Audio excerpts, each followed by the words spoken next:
Hello friends, welcome to Exams Made Simple. So as you all know कि we have started with this initiative of discussing the important news items from PIB News and also the important editorials and explained section from Indian Express. So आपका अच्छा feedback मिलने की वजह से we are continuing this initiative.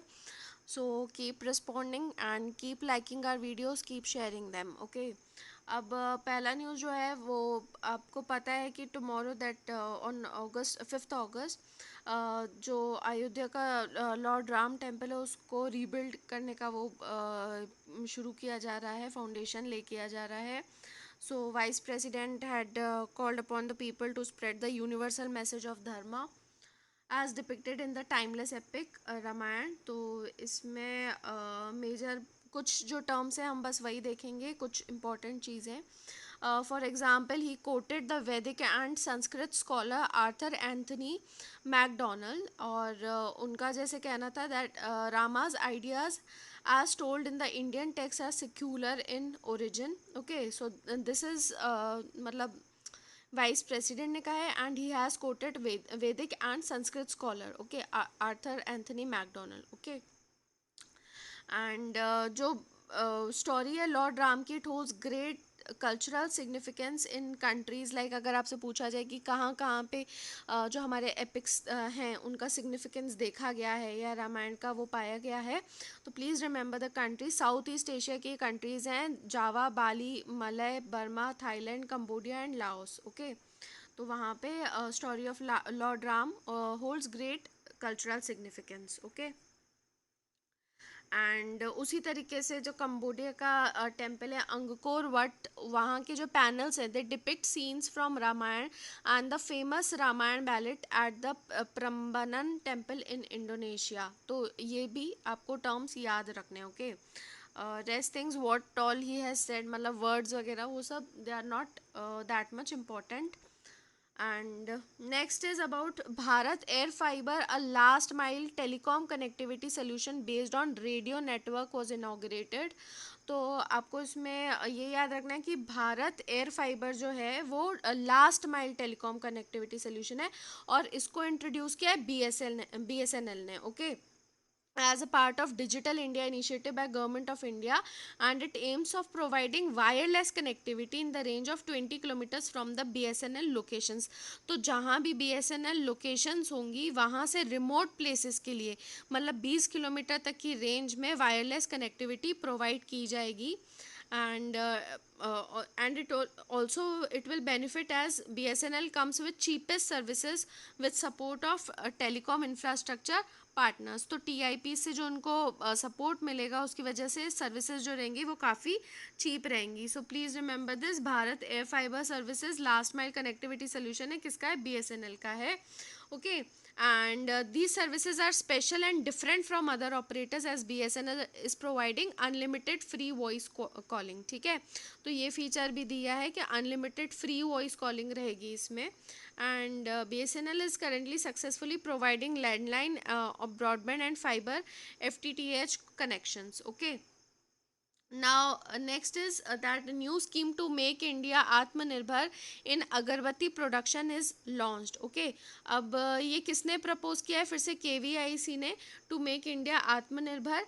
और इस programme का नाम है खादी अगरबत्ती आत्मनिर्भर मिशन. ओके, तो it is for creating employment for unemployed and migrant workers in different parts of the country while increasing domestic अगरबत्ती प्रोडक्शन सब्सटैंशियली. ठीक है, तो अनएम्प्लॉयड और माइग्रेंट वर्कर्स के लिए एम्प्लॉयमेंट क्रिएट करने के लिए और साथ में जो प्रोडक्शन है हमारा अगरबत्ती का उसको इंक्रीज करने के लिए. ओके, सो इसमें प्राइवेट अगरबत्ती मैन्युफैक्चरर्स जो हैं उनको हेल्प मिलेगी कि वो अपना अगरबत्ती का प्रोडक्शन स्केल अप करें without any capital investments bye them. And in this KVIC will provide automatic अगरबत्ती मेकिंग मशीन्स. इसमें ऑटोमेटिक अगरबत्ती मेकिंग मशीन्स प्रोवाइड की जाएगी और पाउडर मिक्सिंग मशीन्स प्रोवाइड की जाएंगी आर्टिसंस को through the successful private agarbatti manufacturers who will sign the agreement as business partners. ठीक है, तो जो अगरबत्ती मैन्युफैक्चरर्स हैं वो बिजनेस पार्टनर की तरह इसमें साइन करेंगे. ओके, एंड इसमें एक चीज़ है केवीआईसी की, वो they have decided to procure only locally made machines by Indian manufacturers. जो यहाँ पे लोकल प्रोडक्शन से बनेंगी, केवल उन मशीन्स को ये प्रोक्योर करेंगे, और इसमें 25% सब्सिडी दी जाएगी मशीन्स के कॉस्ट पे, और जो बाकी का 75% कॉस्ट होगा वो आर्टिसन से रिकवर किया जाएगा इन ईजी इंस्टॉलमेंट्स। ठीक है। तो जो वेजेस रहेंगे इसमें आर्टिसंस को, वो कौन प्रोवाइड करेगा? वो बिजनेस पार्टनर प्रोवाइड करेंगे on weekly basis directly to their accounts through DBT only, direct benefit transfer से ही।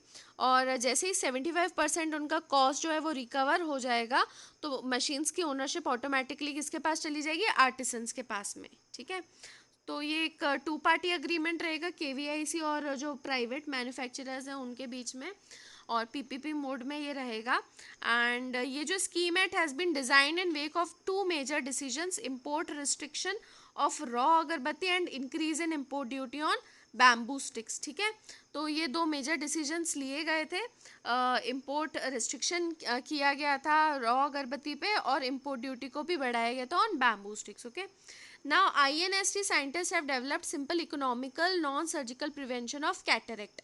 Cataract क्या है? ये एक मेजर फॉर्म है ब्लाइंडनेस का, that occurs when the structure of crystalline proteins, crystalline proteins जो होते हैं जो कि हमारी आईज के जो लेंस को बनाते हैं, वो जब डिटेरियोरेट हो जाता है तो उसकी वजह से एक ब्लाइंडनेस टाइप की होती है जिसको कैटरेक्ट कहते हैं। Okay. And it causes damage और disorganise proteins to aggregate and form a milky blue और ब्राउन लेयर। तो जो मतलब वही है, आप इस चीज़ को समझो, नेचुरली जो हमारी आइस का लेंस होता है वो क्रिस्टलिन प्रोटीन्स का बना होता है।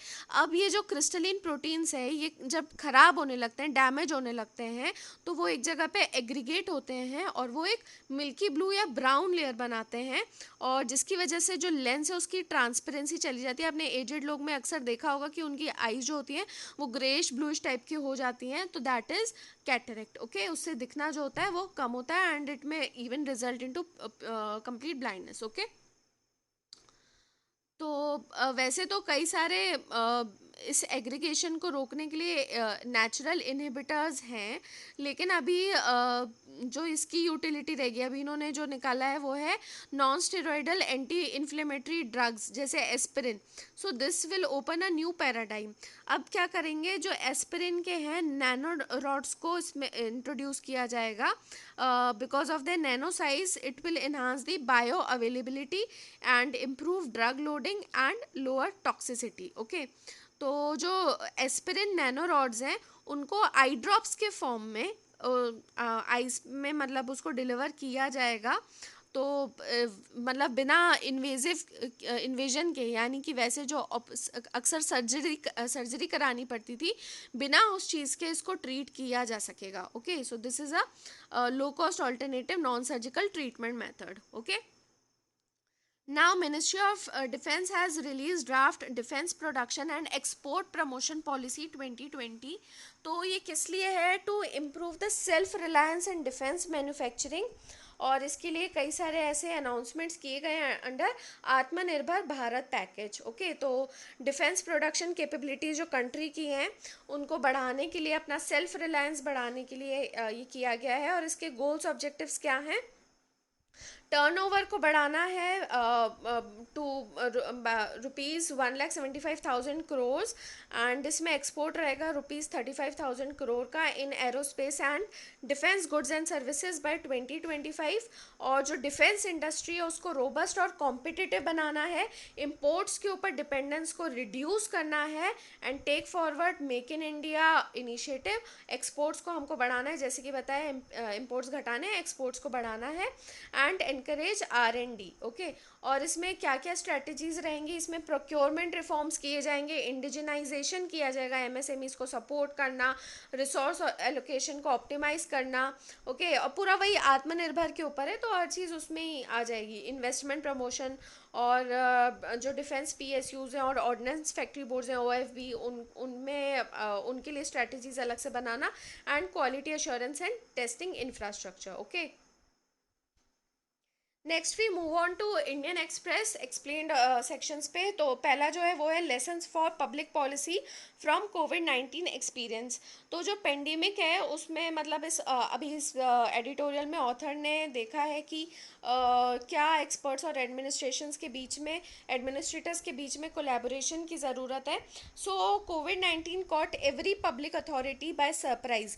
अचानक से एज अ सरप्राइज था। क्यों? क्योंकि कितनी तेज़ी से स्प्रेड होगा, उसकी स्पीड क्या रहेगी, वो किसी को नहीं पता था। उसका इम्पैक्ट कितना ज़्यादा वायरुलेंट रहेगा, और कितने टाइम तक ये चीज़ रहने वाली है, ड्यूरेशन क्या रहेगा, और लाइव्स और लाइवलीहुड के डिबेट्स क्या आएंगे, इन सब चीज़ों के बारे में the public authorities were quite surprise. तो अब इनिशियल रिस्पॉन्स हमारे इंडियन अथॉरिटीज़ का जो था वो काफ़ी स्विफ्ट और सर्जिकल था, कि एकदम से लॉकडाउन का नोटिस आ गया था, नेशनल लॉकडाउन का। लेकिन बाद में जो बनाई गई थी पॉलिसीज़, जो वायरस का उसका नेचर वगैरह देखते हुए, तो कई बार मतलब डेटा जो था वो मिसलीड करने वाला था, जिसकी वजह से एंग्जाइटी वगैरह बढ़ गई थी। तो रिजल्ट्स जो रहे हैं वो मिक्स्ड रहे हैं।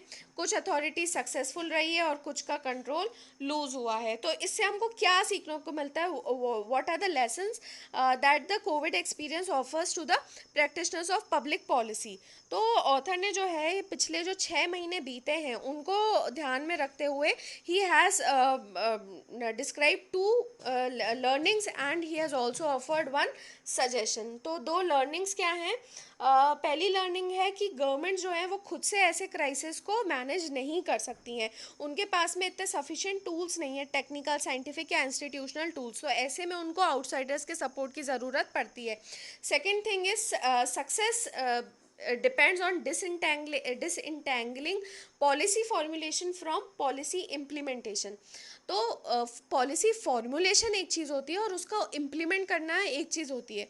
तो इस केस में जो था उस वो दोनों चीज़ें मिक्स हो गई थी, तो उनको अलग अलग रखना ज़रूरी है। पॉलिसी फॉर्मुलेशन में क्या होता है कि जो प्रॉब्लम है उसके नेचर को समझा जाए, क्या क्या ऑप्शंस हैं, उससे हर ऑप्शन के क्या क्या रिस्क हैं, और उस हिसाब से फिर क्या डिसीजन लिया जाना चाहिए। और फिर फाइनली होता है, बाद में आता है पॉलिसी इम्प्लीमेंटेशन, यानी गेटिंग इनटू द वीड्स। और सजेशन अब ऑथर ने क्या दिया है कि जब ऐसी कोई सब्जेक्ट आता है जिसमें एडमिनिस्ट्रेटिव और पॉलिटिकल गाइडेंस का मिक्सचर चाहिए, यानी वही फॉर्मुलेशन और इम्प्लीमेंटेशन को थोड़ा साइड बाय साइड लेके चलना पड़े, तो पीएम में कंटेम्पलेट क्रिएटिंग पॉलिसी काउंसिल्स। तो वो उनको कुछ पॉलिसी काउंसिल्स टाइप की बॉडीज ऐसे बनानी चाहिए जहाँ पे इस तरीके के मिक्स की ज़रूरत हो। ओके, और वहाँ पे मल्टी डिसिप्लिनरी, टेक्निकल और स्पेशलिस्ट इनपुट्स भी होने चाहिए। और ऐसा काउंसिल जो है ये नेशनल लेवल पे तो होना ही चाहिए, इसके अलावा ऐसे ही पैरेलल काउंसिल्स होने चाहिए हर स्टेट के लिए। ठीक है, इंडिविजुअल स्टेट्स के लिए होने चाहिए, ताकि वो वहाँ के लोकल फैक्टर्स को भी अकाउंट में ले सके, and in the spirit of cooperative federalism. तो कोऑपरेटिव फेडरलिज्म की स्पिरिट भी बनी रहे। These are very nice suggestions. आप इसको अपने मेंस आंसर राइटिंग में बहुत इजीली यूज़ कर सकते हैं। Please remember these suggestions. Okay, now what is the Jio politics of TikTok? तो आपको जैसे पता है कि अभी हमारे यहाँ पे इंडिया में कई सारे चाइनीज़ ऐप्स जो हैं उनको बैन किया गया है, लाइक टिकटॉक। और उसी तरीके से वॉशिंगटन भी जो है, यानी यूएस जो है, it is also citing national security concerns. Okay, तो अमेरिका का लेकिन स्टैंड क्या है? वो केवल बैन नहीं करना चाहते हैं टिकटॉक को। उन्होंने कहा है कि जो ये चाइनीज़ इंटरनेट कंपनी है बाइट डांस, ठीक है, जो टिकटॉक को ओन करती है, तो इन्होंने वॉशिंगटन मतलब यूएस का कहना है कि ये कंपनी अपना पूरा बिजनेस जो है वो यूएस टेक्नोलॉजी जायंट माइक्रोसॉफ्ट को दे दे। ओके, मतलब कि माइक्रोसॉफ्ट उस कंपनी को टेक ओवर कर ले जो कि टिकटॉक को ओन करती है। और ये केवल एक पहला स्टेप होगा। इस तरीके से आगे आने वाले मतलब आने वाले टाइम में इस तरीके के दूसरे ऐप्स को भी इसी तरीके से कुछ किया जाए। Okay, not directly banning them. तो लेकिन जो ये नया अमेरिकन कंसेंसस है, it is in sync with India's own recent turn. क्योंकि इंडिया ने भी अभी जैसे अपने आप को डीकपल करने की कोशिश की है चाइना से, और अपना पूरा डिजिटल इंगेजमेंट जो है उसको पूरा रीअरेंज कर रहे हैं विद द वर्ल्ड। कि मतलब ट्रस्टेड पॉलिटिकल पार्टनरशिप्स है। चाइना का नाम अभी आपको पता है, जैसे हुआवी का केस वगैरह हुआ था, तो इन सब में ये चीज़ सामने आई है कि डेटा लीकेज और नेशनल सिक्योरिटी कंसर्न्स बहुत सारे हैं, तो जिसकी वजह से जो ट्रस्टेड पॉलिटिकल पार्टनरशिप्स है, it's a nice term, please remember this, तो ऐसी जगहों पे अपने आप को कपल किया जाए. Okay, now many in Washington are now convinced that it was a terrible mistake for the US to have believe that global trade and technology flows after the cold war were geopolitically neutral. तो अब US का कहना है कि हमारी एक बहुत बड़ी गलती थी कि हमने मान लिया था कि कोल्ड वॉर के बाद में अब जो पूरा ट्रेड और टेक्नोलॉजी का जो ट्रांसफर है, यानी कि जो ग्लोबलाइजेशन पूरा हो रहा है, वो एक तरीके से जियोपॉलिटिकली न्यूट्रल होगा, पर ऐसा नहीं हुआ है, उन लोग ने ऐसा मान लिया था. Okay, now, next is explained on how effective are social distancing measures in curbing spread of COVID-19. तो अभी एक्चुअली एक स्टडी हुई है प्लॉस वन की, यानी पब्लिक लाइब्रेरी ऑफ साइंस है, ये एक peer reviewed open access scientific journal है और इसने है ना क्वांटिफाई करने की कोशिश की है कि सोशल डिस्टेंसिंग मेजर्स जो हैं वो कितने एफिशिएंट थे. ओके, तो अब इस स्टडी का क्या कहना है, मतलब ज़्यादा कुछ तो उन्होंने ऐसे खास कहा नहीं है, बस ये कहा है कि such measures have significantly reduce the spreading rates compare to time matched intervals in nations that, मतलब वही जिन्होंने सोशल डिस्टेंसिंग करी, जहाँ पे इम्प्लीमेंट की गई, तो वहाँ पे जो स्प्रेड था वो कम हो गया था एज़ कम्पेयर टू ऐसी कंट्रीज जहाँ पे सोशल डिस्टेंसिंग नॉर्म्स नहीं फॉलो किए गए थे. वो तो ऑब्वियस सी बात है. ओके, एंड मतलब it's a kind of common sense only. और इनका दूसरा कहना है कि पूरे नेशन में, जिस जगह पे, जिन नेशंस में उन्होंने all over nation social distancing को अप्लाई किए थे ऐसे मेजर्स, वहाँ पे ज़्यादा तेज़ी से डिक्रीज़ हुआ है कोविड-19 का spread rate as compare to वो कंट्रीज़ जहाँ पे रीजन वाइज किया गया है. ठीक है, अब जैसे इंडिया में तो पूरे में ही ये चीज़ एप्लीकेबल थी, सोशल डिस्टेंसिंग का नाम ऑल ओवर नेशन एप्लीकेबल था, लेकिन कुछ कंट्रीज़ में क्या है कि स्टेट वाइज दे दिया है कि आपको जैसे आपको मेजर्स रखने आप रखो. तो ऐसी जहाँ पे स्टेट वाइज या रीजन वाइज दे दिया गया है, वहाँ पे इतना ज़्यादा डिक्रीज नहीं हुआ है स्प्रेड रेट में. Okay, now what are the limitations of this study. तो पहली बात तो ये है कि इन्होंने सीधे सीधे केवल रिलाई किया ऑन डायरेक्ट कोविड-19 टेस्टिंग. ठीक है, तो जो उन्होंने डिजीज़ का प्रिवलेंस है उसको बहुत अंडर एस्टिमेट कर लिया, केवल जो डायरेक्ट टेस्ट हुए हैं उन पे रिलाई किया है. और दूसरा इन्होंने अब स्टडी का नाम ही है खैर, सोशल डिस्टेंसिंग पॉलिसीज़ के ऊपर किया है फोकस. तो जो कोविड-19 का स्प्रेड है वो केवल सोशल डिस्टेंसिंग पे तो नहीं डिपेंड करता है, climate, population density, health care infrastructure, testing rates, population characteristics, इन सब पे भी डिपेंड करता है, जिसको इस स्टडी ने पूरी तरीके से नज़रअंदाज किया है. ओके, और अभी हमारे यहाँ पे इंडिया में क्या सोशल डिस्टेंसिंग मेजर्स हैं, तो हमारे यहाँ पे तो नेशन वाइड इम्प्लीमेंटेशन किया गया है. और अभी भी जो है अनलॉक 3 गाइडलाइंस वगैरह जो आई हैं, तो उसमें धीरे धीरे कुछ रिस्ट्रिक्शंस वैसे हटाए जा रहे हैं. ओके, और जो भी है मतलब एमएचए डिसाइड करता है what are the nationwide measures required.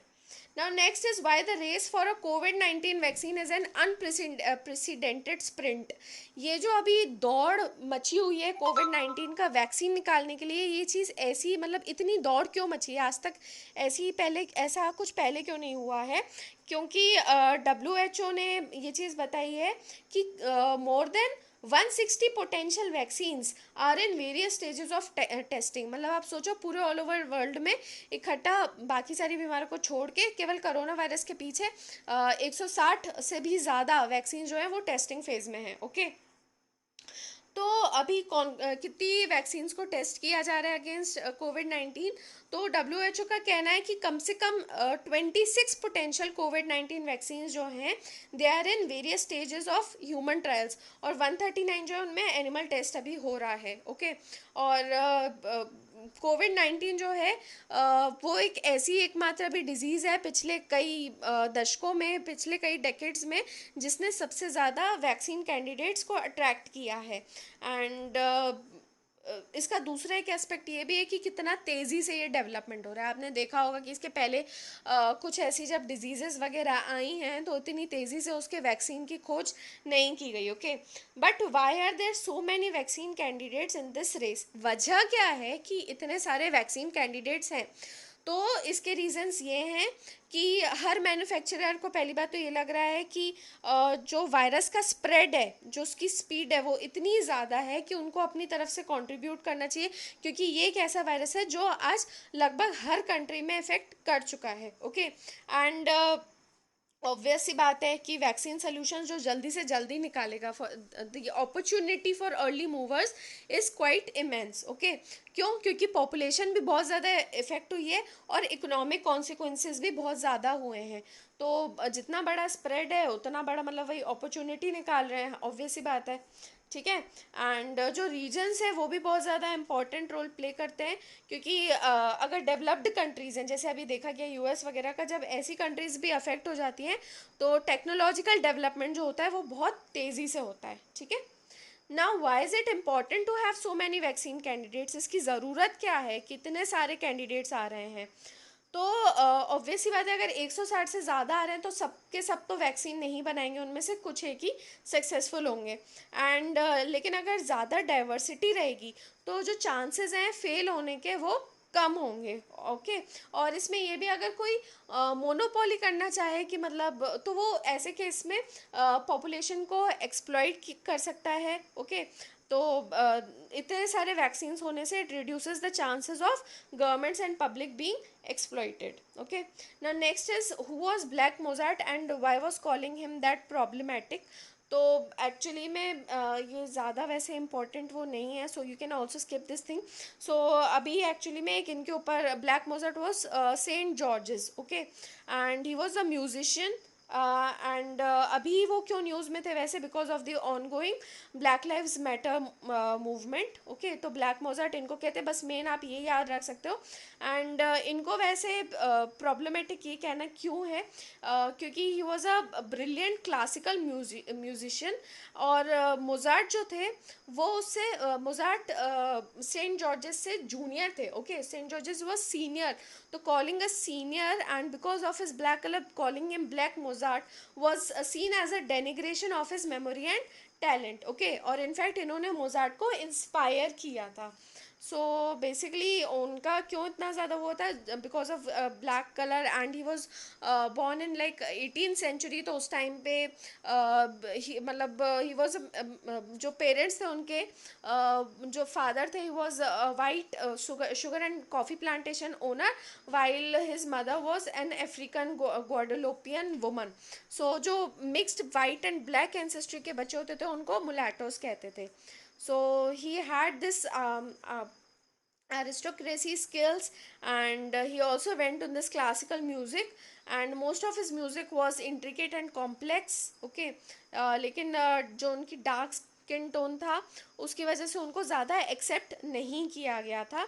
तो ही फेस्ड दिस प्रॉब्लम, मतलब पूरी लाइफ में। He was also into politics and French revolution. He was मतलब promoted to the rank of colonel and was to command them। सो आपको उसमें बस यही ज़्यादा से ज़्यादा यही याद रखना है कि सेंट जॉर्जेस को कहा जाता है, एंड ब्लैक लाइव्स मूवमेंट की वजह से, and he was a musician. Okay, now what's behind recent tensions between Turkey and Greece? तो ये दोनों नाटो एलीज हैं। So here is the first question for you for today. आपको NATO के बारे में बताना है। You have to describe about NATO, okay, body. And अभी एक्चुअली में टेंशन जो है वो दो चीज़ों के ऊपर आए हैं। पहली बात तो ये कि Turkey has converted the 1500-year-old Hagia Sophia, जो एक म्यूज़ियम था, उसको मॉस्क में कन्वर्ट कर दिया है। And the second tension is over who gets to explore hydrocarbons in the eastern Mediterranean. तो अब ये जो है ये मेडिटेरेनियन नेबर्स हैं, टर्की और ग्रीस, और इनकी काफ़ी चेकर्ड हिस्ट्री रही है। तो 1830 में जो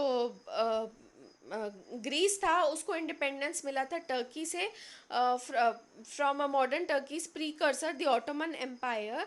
और 1923 में यहाँ पे बहुत मास माइग्रेशन हुआ था मुस्लिम और क्रिश्चियन पॉपुलेशंस का, and it was only second in history. मतलब जो माइग्रेशन का जो वो था, अमाउंट था, जितने लोग माइग्रेट हुए थे, सबसे ज़्यादा कहा जाता है कि the major mass migration has occurred during the partition of India, India Pakistan के टाइम पे। और उस सेकेंड जो हुआ है हिस्ट्री में वो ये हुआ है of the exchange of Muslim and Christian populations in Greece and Turkey, okay. And they also oppose each other on the decades all Cyprus conflict, okay. And जो एजियन सी है उनके बीच में, एजियन सी में एक्सप्लोरेशन राइट्स को लेके वो almost war पे जाते जाते ही रुके हैं, okay. And they both are the part of the 30 member NATO alliance, okay. So I have told you one fact about NATO, okay. Now अब ये हैगिया सोफिया रो क्या है, ये क्या है, तो एक्चुअली में ये अभी एक यूनेस्को वर्ल्ड हेरिटेज साइट है। एंड ये सबसे पहले बिजेंटाइन एम्पायर में कैथीड्रल था, और 1453 में it was turned into a mosque when Constantinople fell to Sultan Mehmed second's Ottoman forces, okay. लेकिन उसके बाद में जो मुस्तफ़ा केमल अतातुर्क थे, जो कि फाउंडर थे of the Republic of Turkey, उन्होंने मॉस्क को बंद करके उसको एक म्यूजियम में कन्वर्ट कर दिया था, ताकि कंट्री को ज़्यादा सिक्यूलर बनाया जा सके, okay. And the Greeks continue to revere the Hagia Sophia and viewed as a part of Orthodox Christianity, okay. अभी क्या हुआ कि जो टर्किश प्रेसिडेंट है रेसेप तैयब अर्दोगन, उन्होंने ऑर्डर कर दिया कि ये जो स्ट्रक्चर है, he order the structure open to Muslim worship last month, जिसकी वजह से टेंशन्स फिर से बढ़ गए हैं, ओके। अब ईस्टर्न मेडिटेरेनियन डिस्प्यूट क्या है, 40 साल से ये डिस्प्यूट चल रहा है on the rights to the eastern Mediterranean and the Aegean Sea. तो एक्चुअली में वहाँ पे काफ़ी सारे ऑयल और गैस डिपॉजिट्स हैं, जिसकी वजह से ये क्लैश चलता है। तो लास्ट मंथ जुलाई में टर्की ने अनाउंस किया था कि जो उनकी ड्रिलिंग शिप है ओरक रीस, वो वहाँ के डिस्प्यूटेड पार्ट में एक्सप्लोरेशन कर रही है। और इसके बाद में ग्रीस ने वहाँ पे अपनी एयरफोर्स, नेवी और कोस्ट गार्ड को लगा दिया।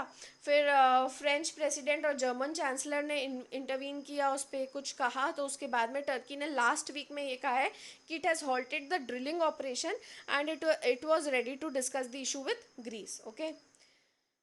Now next explained is how sea level rise could impact millions of people, cost millions billions of dollars. तो ये एक फिर से एक स्टडी आई है जिसमें रिसर्चर्स ने प्रिडिक्ट किया है कि 2100 तक, by 2100 the global population potentially expose to episodic coastal flooding will increase from 128 171 million to 176 to 287 million, ठीक है। तो जो लोग जो कोस्टल फ्लडिंग्स के लिए एक्सपोज्ड हैं, उन उन लोग का जो पॉपुलेशन है उसका उसमें बहुत ज़्यादा इजाफा होना है, ठीक है, 2100 तक। तो इस स्टडी की फाइंडिंग्स क्या है कि जो पूरा एरिया है जो कि प्रोन है टू कोस्टल फ्लडिंग, उसका 68% of the 68% area, over 32% has been attributed to regional sea level rise. तो ये सी लेवल राइज जो है इसको एक्सेप्ट किया जा चुका है कि ये एक कॉन्सिक्वेंस है क्लाइमेट चेंज का। तो जो पूरा एरिया कोस्टल फ्लडिंग में आता है उसमें से 32% जो है वो सी लेवल राइज की वजह से हो रहा है। तो इसका थ्रेट कितना है सी लेवल राइज का, तो इसका थ्रेट इससे निकाला जा सकता है कि पिछले साल इंडोनेशिया के प्रेसिडेंट ने कहा है कि कैपिटल जो है इंडोनेशिया का उसको रीलोकेट किया जाएगा from Jakarta to the province of East Kalimantan on the lesser populated island of Borneo, okay. और ये क्यों किया जा रहा है रीलोकेशन इंडोनेशिया की कैपिटल का, याद रखना जकार्ता से हटा के ईस्ट कालीमंतन किया जा रहा है, ताकि जकार्ता पे बर्डन जो है वो कम हो जाए, which has been facing problem such as poor quality air and traffic gridlocks, okay. और वहाँ पे फ्लडिंग का भी इशू है। इसके अलावा कौन सी दूसरी सिटीज़ हैं जो कि क्लाइमेट चेंज के उसमें आती हैं, जिनके ऊपर डेंजर है काफ़ी, वो है ग्वांगजू, जकार्ता का बता दिया आपको, Miami and Manila, okay. And इसके जो सी लेवल राइज है उसके एक्सपेक्टेड इम्पैक्ट्स क्या माने जा रहे हैं, एक तो हैबिटेट कॉन्ट्रैक्शन, ओके, जो कोस्टल एरिया में रहती है, हैबिटेट वगैरह जो पाया जाता है वो भी पूरा फ्लड में हो सकता है कि कॉन्ट्रैक्ट हो जाए. Then loss of functionality and biodiversity and lateral and inland migration. So this is the second question for you. You have to tell me what do you understand by lateral and inland migration. Okay, तो पहला आपको NATO के बारे में बताना है, दूसरा lateral और इनलैंड माइग्रेशन के बारे में बताना है. These are the two questions for today. Now what are some ways of protecting against sea level rise. तो इसके कुछ स्टेप्स कुछ कंट्रीज़ ने लिए हैं. जैसे इंडोनेशिया गवर्नमेंट ने लॉन्च किया था कोस्टल डेवलपमेंट प्रोजेक्ट जिसका नाम है जाइंट सी वॉल या फिर जाइंट गरुड़. ओके, तो गरुड़ जो है वो हिंदू माइथोलॉजी के एक बर्ड का नाम है और वो इंडोनेशिया का नेशनल सिंबल भी है.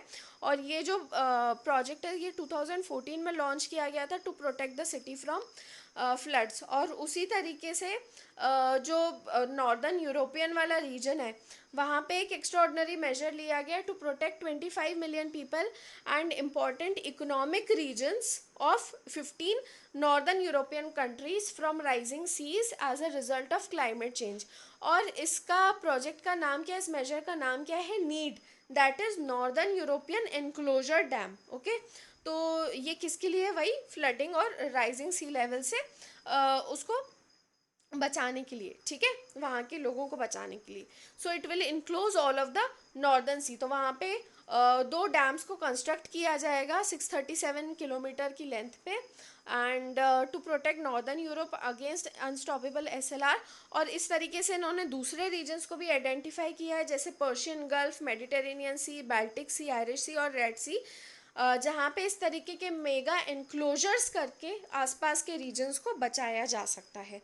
So that was all from the news of today. I hope आपको अच्छी लगी होगी. अच्छी लगी तो प्लीज़ लाइक कीजिए, शेयर कीजिए और कमेंट कीजिए. Thanks for watching. Have a nice day.